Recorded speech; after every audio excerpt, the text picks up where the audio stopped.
तो दोस्तों आज मैं एक्सप्लेन करने वाला हूँ एक ऐसी मूवी को जो कि स्लीप पैरालिसिस के कॉन्सेप्ट के ऊपर है। इस मूवी के अंदर डैनी नाम की लेडी के साथ में बहुत ही भयानक चीजें घटित होती हैं जिसको देखकर आपकी रूह कांप जाएगी। इस मूवी का नाम है आफ्टर शी वेक्स, जो कि काफी बढ़िया मूवी है। तो उम्मीद करता हूँ कि आपको ये वीडियो जरूर पसंद आएगी। अब वीडियो में आगे बढ़ने से पहले आपसे एक छोटी सी रिक्वेस्ट है कि अगर आप चैनल पर नए हैं तो सब्सक्राइब जरूर कर देना। अब इससे होगा ये कि जब भी मैं नई वीडियो को अपलोड करूंगा तो आप तक इजीली नोटिफिकेशन आ जाएगी, क्योंकि कई बार क्या होता है कि अगर आप सब्सक्राइब नहीं करते हो तो नोटिफिकेशन नहीं आती है। तो चलिए अब बिना किसी देरी के चलते हैं सीधा वीडियो की तरफ।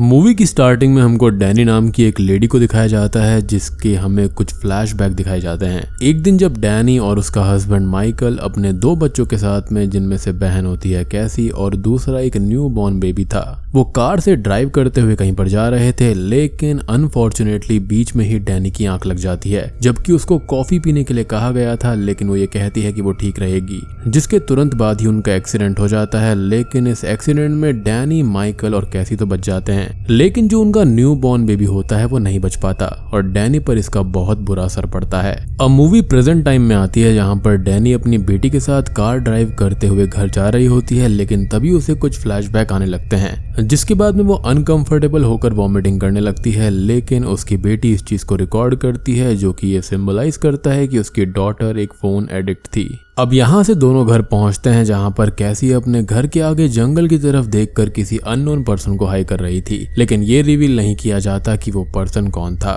अब रात का सीन दिखाया जाता है, जहां पर डैनी स्लीप पैरालिसिस के बारे में पढ़ रही होती है, जिससे जुड़े हुए डीमंस और सिम्टम्स के बारे में उसको काफी इंटरेस्ट आ रहा होता है। वहीं दूसरी तरफ कैसी काइंड ऑफ वियर्ड मास्क को बना रही होती है, जो कि काफी ज्यादा क्रीपी थे। अब रात हो जाती है और कैसी खुद के मोबाइल की रिकॉर्डिंग ऑन करके सोने के लिए चली जाती है, क्योंकि वो एक फोन एडिक्ट थी। उसको सब चीजें रिकॉर्ड करना काफी अच्छा लगता था। अब दूसरी तरफ जब डैनी सो रही होती है, तब उसको ऐसा फील होता है कि उसके कमरे में कोई है, और हम भी कुछ सेकंड के लिए कमरे में किसी ब्लैक एंटिटी को देख पाते हैं। जिसके बाद में वो एंटिटी वहां से गायब हो जाती है और डैनी डरते हुए अपने बेड से उठती है। अब इसके बाद में सुबह जब डैनी ब्रश कर रही होती है, तब उसे अपने गुजरे हुए बेबी की मिल्क की बोतल मिलती है। लेकिन जैसे ही वो उस मिल्क को टेस्ट करती है तो वो बहुत ही ज्यादा खराब होता है, क्योंकि वो एक्सपायर हो गया था, जिस वजह से वो वॉमिटिंग करने लगती है। वॉमिट करके जैसे ही वो खुद को संभालती है तो वो ये देखती है कि उसके मुंह से एक क्रीपी बच्चे का हाथ बाहर आ रहा था। लेकिन सडनली शी रियलाइजेस कि ये बस उसका एक हेलुसिनेशन था। सिंपल सी बात है कि वो अपने बच्चे के गुजर जाने से काफी ज्यादा परेशान रहने लगी थी। अब डैनी फिर से अपने बीते समय को याद करने लगती है, जहां पर उसने माइकल के ऑफिस के कलीग्स और बॉस को इंसल्ट करके अपने घर से बाहर निकाल दिया था, क्योंकि उस समय वो बहुत ही बुरे हालात से गुजर रही थी। खैर अब वो कैसी के सेफ हाउस में जाती है, जहां पर उसको वही मास्क दिखाई देता है जो कि पिछली रात को कैसी बना रही थी।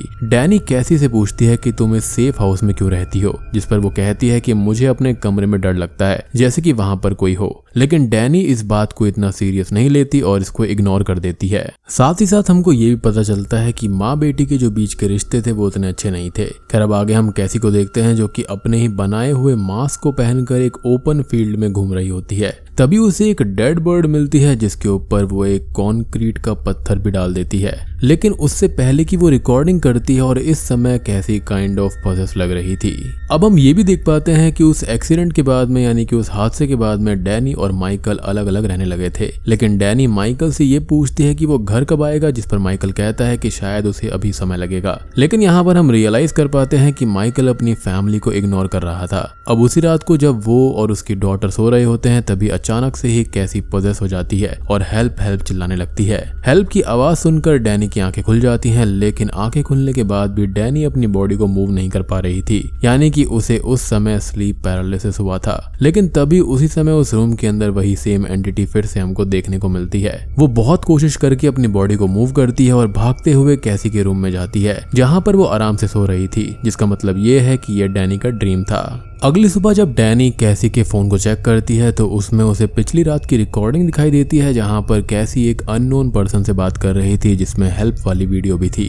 डैनी इसके बारे में कैसी से पूछती है, लेकिन वो ये कहती है कि उसे इसके बारे में कुछ भी नहीं पता और इसी बहस में वो गुस्सा होकर अपना फोन लेकर वहां से चली जाती है। इसके कुछ ही समय के बाद में डैनी अपना प्रेगनेंसी टेस्ट करती है जो कि पॉजिटिव आता है, लेकिन डैनी इसके बारे में ज्यादा श्योर नहीं थी, इसलिए जब माइकल कैसी को लेने आता है तब वो इसके बारे में उसको नहीं बताती। हालांकि वो माइकल को ये कहती है कि उसे स्लीप पैरालिसिस होता है और शायद कोई अनजान आदमी भी उसके घर में आया था, पर माइकल इस चीज को इग्नोर कर देता है। अब वो इन बातों को अपनी एक फ्रेंड के साथ में शेयर करती है, जिस पर वो ये बोलती है कि अब तुम्हें ध्यान से मेडिकेशन लेना होगा ताकि तुम हेल्दी रह सको।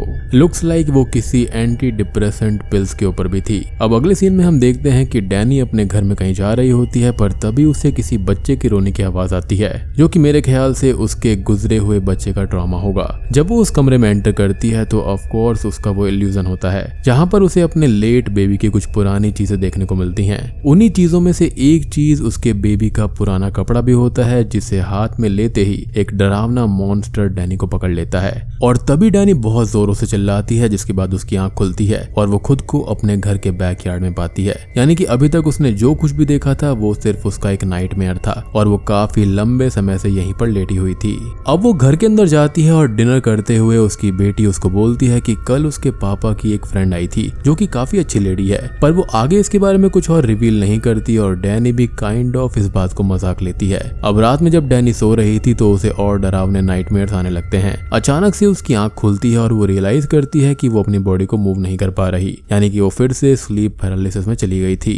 तभी हम सेम मॉन्स्टर को फिर से अपीयर होते हुए देखते हैं, जो कि धीरे धीरे डैनी के ऊपर चढ़ता जाता है। लेकिन तभी अचानक से ही डैनी अपने आप को मूव कर पाती है और जोरों से नो नो चिल्लाने लगती है। डैनी की आवाज सुनकर कैसी भी वहां पर आ जाती है और उसे शांत होने में मदद करती है, जिसके बाद ये सीन यहीं पर कट हो जाता है। अब सुबह नाश्ता करते टाइम डैनी की फ्रेंड का कॉल आता है, जो कि ये बताती है कि उसके फेसबुक पर उसकी कुछ वीडियो शेयर की गई हैं। जब डैनी उन वीडियोस को देखती है तो उसको पता चलता है कि ये उसकी पिछली रात की रिकॉर्डिंग है। इससे डैनी को ये लगता है कि ये रिकॉर्डिंग्स कैसी ने की होंगी और उसने ही इसको अपलोड कर दिया होगा, जिसके लिए वो कैसी पर चिल्लाने लगती है। अब कुछ ही समय के बाद में फेसबुक पर एक और डैनी से रिलेटेड वीडियो अपलोड होती है, जिसके अंदर वो नहा रही थी। अब फिर से डैनी को शक होता है कि शायद कैसी ने ही इसको अपलोड किया होगा और इसलिए वो गुस्से में आकर उसके फोन को फ्लश कर देती है, जिस पर कैसी गुस्से में कहती है कि बेबी के बदले तुमको मर जाना चाहिए था और डैनी इसके लिए उसको थप्पड़ लगा देती है। अब फिर से रात को डैनी को स्लीप पैरालिसिस होता है, जहां पर वो एक अनजान आदमी को अपने कमरे में देखती है, लेकिन उस अनजान आदमी के कमरे से जाते ही डैनी नॉर्मल स्टेट में आ जाती है,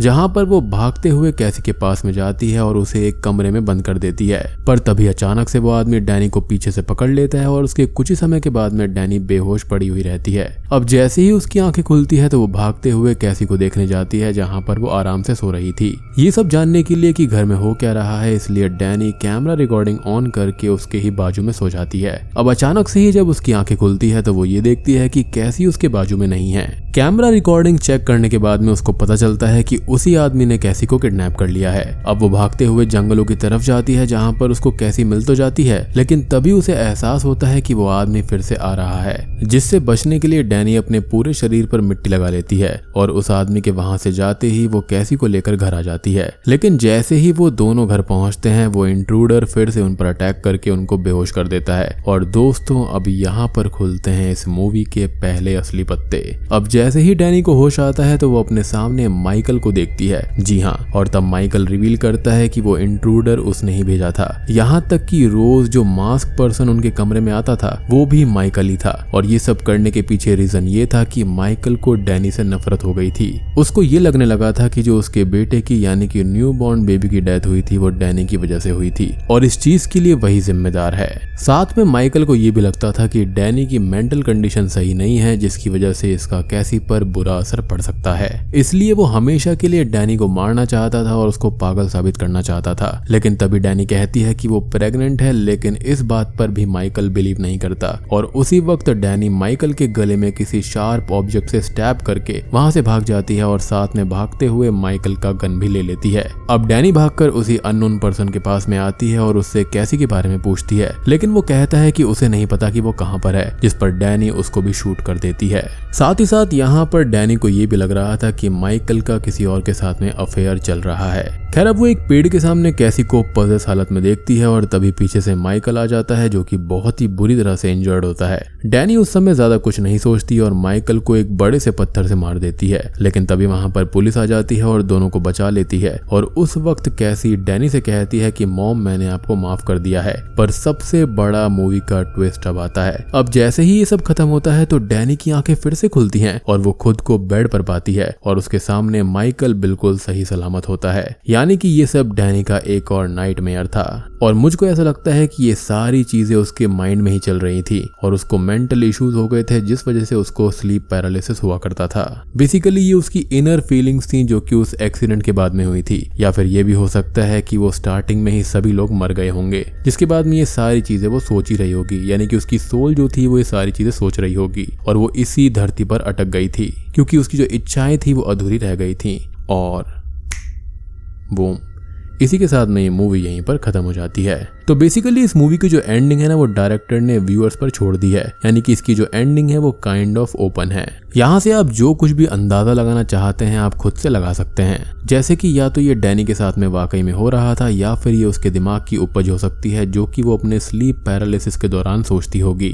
और मुझे पर्सनली ऐसा लगता है कि जो मेरी थ्योरी स्लीप पैरालिसिस वाली है वो काफी स्ट्रांग है। हो सकता है कि वो स्लीप पैरालिसिस की ही विक्टिम होगी क्योंकि उसकी फ्रेंड ने उसको कहा था कि वो मेडिकेशन टाइम पर ले ताकि उसकी हेल्थ ठीक हो पाए। उसको यहाँ पर बुरे बुरे सपने आते होंगे और ये सारी की सारी फीलिंग्स उसके मन की होगी, जैसे कि उसकी बेटी उसको इग्नोर कर रही है, उसके पति का कहीं और अफेयर चल रहा है क्योंकि ऑब्वियसली वो उस स्टेज पर नहीं थी कि वो अपने पति को प्यार दे पाएगी। तो उसके मन में अजीब अजीब से ख्यालात आते रहते होंगे।